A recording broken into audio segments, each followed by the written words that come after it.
আসলে 5ই আগস্টের পর যে সরকার এসেছে, অন্তর্বর্তীকালীন সরকার, ডক্টর ইউনূসের সরকার, তারা আসলে সরকারি চাকুরেদেরকে দিয়ে তাদেরকে দিয়ে কাজ করাতে পারছে না, মানে প্রশাসনকে কি কাজ করাতে পারছে না দেখে তারা ভাবলো যে এমন একটা আচরণ আইন আনা খুব জরুরি, যে আইনের মাধ্যমে বিনা তদন্তে 8 দিনের মধ্যে চাকরি খেয়ে দেওয়া যাবে। মানে আসলে সরকারি চাকুরিজীবীরা, কর্মকর্তা কর্মচারীরা আর অন্তর্বর্তীকালীন সরকার একটা মুখোমুখি অবস্থানে চলে গেছে কিনা, সরকার মনে করছে কিনা শাস্তি দেওয়া জরুরি। এরকম মনে করতে পারে, বাট আমি এক্স্যাক্টলি জানি না সরকার এরকম মনে করে কিনা। বাট সরকারের আচরণ দেখে আপনি যদি ব্যাখ্যা করতে চান, তখন আপনি ব্যাখ্যা করতে পারেন যে তারা কোনো ভয় থেকে বা ভীতিজনক অবস্থান থেকে এই আইনটা তারা করতে যাচ্ছেন বা করেছেন। তো সেটা তাদের করার কোনো দরকার ছিল না, একেবারে অপ্রয়োজনীয়। এবং এইভাবে সরকারি কর্মচারীদেরকে ওই মেষপালকের মতো চালানো যাবে না। সরকারি কর্মচারীরা তো একটা পদ্ধতির মধ্য দিয়ে তাদের নিয়োগ হয়, তাদের ট্রেনিং হয়, তাদের অনেক ব্যবস্থা আছে, অনেক কিছুর মধ্য দিয়ে তাদের যেতে হয়। সুতরাং তাদের চাকরিটা তো এরকম না যে আপনি এখন কাজে নিলেন, এটা দৈনিক ভিত্তিক চাকরি তো না, মানে দৈনিক মজুরি ভিত্তিক না, কাজ করবেন তারপরে আপনি টাকা নিয়ে বাড়ি চলে যাবেন, এরকম না। সুতরাং এই ধরনের আইন বেআইনি তো অবশ্যই, মানে সংবিধান বিরোধী, জঙ্গলি এবং কালাকানুন। সুতরাং এটা করার জন্য সরকার ভয় থেকে করছেন কিনা বা সরকার মনে করছেন কিনা যে এরকম আইন করলে তাদের সরকারি কর্মচারীদের যথেচ্ছ ব্যবহার করা যাবে, অথবা সরকারি কর্মচারীরা তাদের কথা শুনছে না, এরকম তো আমরা দেখিনি। কারণ যে এই সচিবালয় তো সরকারি কর্মচারীরা অন্তর্বর্তীকালীন সরকারের কোনো পদক্ষেপ নিয়ে, অনেক পদক্ষেপ নিয়ে অনেক সমালোচনা আছে, অনেক বিতর্ক আছে এবং রাজনৈতিক বিতর্ক আছে, কিন্তু সরকারি কর্মচারী তো ওইসব বিতর্কে অংশগ্রহণ করেন নাই। তারা তো এই 10 মাস ধরে সরকারের সাথে কাজ করছেন। সুতরাং এমন পরিস্থিতি হয় নাই যে সচিবালয় অচল হয়ে গিয়েছে, এখন এই আইনটা প্রণয়ন না করলে তারা সচিবালয় চালাতে পারবেন না।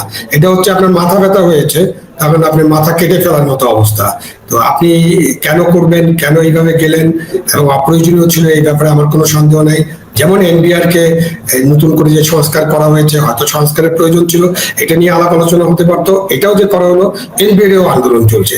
তো আপনি আপনার যে কাজ, মূল কাজ যেগুলো আছে, আপনার ভাষায় যদি বলি তাহলে হচ্ছে সংস্কার করা ওনাদের একটা মূল কাজ, খুব ভালো কথা। বিচার করা একটা মূল কাজ, খুব ভালো কথা। নির্বাচন করা একটা কাজ, এবং একসাথেই বলেন সংস্কার, বিচার, নির্বাচন। আমি যেটাকে বলি নির্বাচন, সংস্কার, বিচার। কারণ আমার কাছে মনে হয় যে এই সরকারের প্রধানতম কাজ, 1 নম্বর কাজ হচ্ছে নির্বাচন। এবং নির্বাচন করার জন্য ভালো ভালো নির্বাচন, কারণ আমরা ভালো নির্বাচন দেখিনি 14 সালে, 18 সালে অথবা 24 সালে। আমরা ভালো নির্বাচন দেখেছি তত্ত্বাবধায়ক সরকারের আমলে 91, 96, 2001, 2008 সালে। সো আমাদের কাছে মনে হয়েছে, নাগরিকরা মনে করেন যে অন্তর্বর্তীকালীন সরকার সদিচ্ছা থাকলে একটা ভালো নির্বাচন করতে পারবে।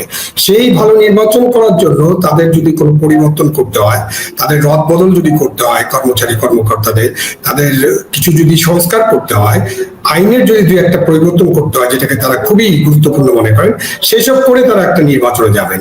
তো এখানে প্রায়োরিটির মধ্যে এই কর্মচারী আইন নিয়ে নতুন সংযোজন, আপনার এনবিআর কে 2 ভাগে ভাগ করে একটা আদেশ জারি, এসব করা আমার কাছে মনে হচ্ছে যে একদম অপ্রয়োজনীয়।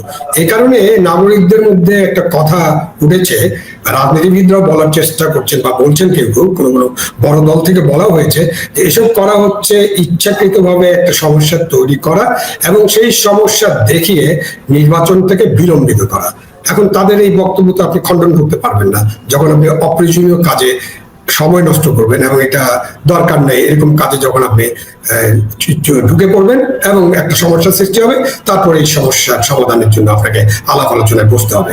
আরেকটা কথা ছড়িয়েছে নাগরিকদের মনে, যে সরকারের কয়েকটা বড় বড় সিদ্ধান্ত নিয়ে বা বড় বড় প্রস্তাব নিয়ে বেশ সমালোচনা হয়েছে। তার মধ্যে একটা ছিল করিডোর, মানবিক নাকি চ্যানেল নাকি এটা একটা প্যাসেজ, এসব নিয়ে আবার পরে অনেক জল ঘোলা হয়েছে। এবং সেনাবাহিনী প্রধান যখন তার দরবারে বক্তব্য দিয়েছেন, তিনি ওই খুব শক্ত ভাষা বলেছেন নো করিডোর।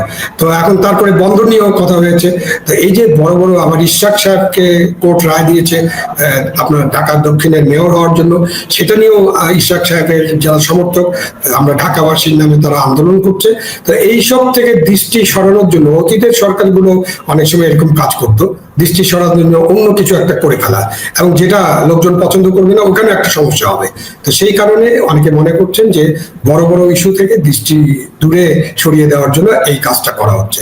এখন বিচারের বার্তা জনতার করে আমি যদি এনসিপি কে মানে সরকার সমর্থক দল হিসেবে, সরকারের ঘনিষ্ঠ দল হিসেবে ধরি, এবং তা তো নিশ্চিত মানে আমাদের এটা বিবেচনা করতেই হবে। হাসনাত আব্দুল্লাহর কথা ধরুন, হাসনাত আব্দুল্লাহ কিন্তু সচিবালয়ে গিয়ে সরাসরি বলে এসেছেন যে ফ্যাসিবাদের পক্ষ সমর্থনকারী ছিল এই সচিবালয়ের সকল কর্মকর্তা কর্মচারী, একজনও পদত্যাগ করে নাই ফ্যাসিবাদের বিরুদ্ধে।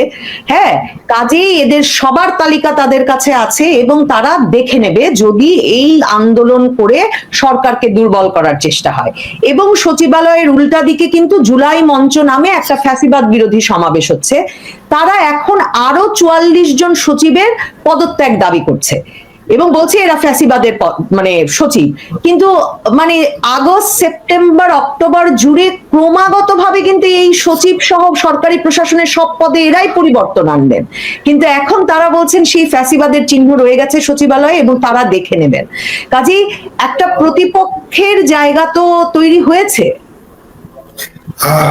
প্রথমত হচ্ছে যে আপনি যার কথা বললেন উনি বা আপনার দল বা যারা জুলাই মঞ্চ করছেন তাদের তো আমাদের সংবিধান, আমাদের পবিত্র সংবিধান যেটা ৭২ সংবিধান আছে এখনো, সেটার ভিত্তিতে তাদের মতামত প্রকাশ, সমাবেশ করা এবং গোষ্ঠী হিসেবেই সমাবেশ করার অধিকার আছে, এবং তারা অনেক রাজনৈতিক বক্তব্য বা অনেক দাবি করতে পারেন, অনেক আলোচনা করতে পারেন, অনেক প্রস্তাব দিতে পারেন, এই ব্যাপারে কোনো অসুবিধা নাই।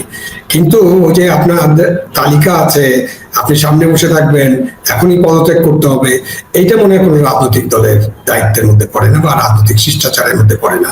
এবং আপনি এইরকম দাবি করে সচিবালয়ের গেটে বসে ধর্ণা দিতে পারেন না, কারণ সচিবালয়ের ওই গেটের কাছে বা ওই রোডে 144 জারি আছে। কিন্তু আমরা কি দেখি, আমাদের প্রধান উপদেষ্টার বাসভবনের পাশে ইন্টারকম থেকে মৎস্য ভবন পর্যন্ত 144 জারি করা আছে। আমরা কি দেখলাম, যখন গেল সপ্তাহের আগের সপ্তাহে এনসিপি যখন আন্দোলন করলো আওয়ামী লীগকে নিষিদ্ধ করার জন্য, তারা রাতের বেলা যে ওখানে বসে পড়লো, তারপরে পরের দিন শুক্রবার তারা ওখানে মঞ্চ বানালো, তারপরে পুরো দিন ধরে সন্ধ্যা রাত পর্যন্ত তারা সেখানে থাকলো, তারা তাদের দাবি দেওয়া পেশ করলো, তাদেরকে ঠান্ডা পানি খাওয়ানো হলো, তাদেরকে খাবার দাবার দেওয়া হলো, তারপর তারা শাহবাগে গেল, আবার শাহবাগ থেকে তারা পরের দিন ইন্টারকন মোড়ে আসলো, 1 ঘন্টা সময় দিল এবং 1 ঘন্টার মধ্যে নিতে হবে। হ্যাঁ, আপনি এরকম আন্দোলন করতে পারেন, কিন্তু আপনি যদি সরকারের অংশ হন, যেটা আপনি বললেন এবং সবাই মনে করে যে এনসিপি সরকারেরই অংশ বা সরকার, অনেকে তো একদম সরাসরি বলেন, যেমন মাহমুদুর রহমান একটা আলোচনায় আপনার টু দ্য পয়েন্টে উনি পরিষ্কারভাবে বলেছেন যে এনসিপি হচ্ছে ডক্টর ইউনূসের পার্টি। তো আমি তাকে আশ্চর্য হয়ে জিজ্ঞাসা করলাম, এরকম কথা তো ডক্টর ইউনূস বলেননি।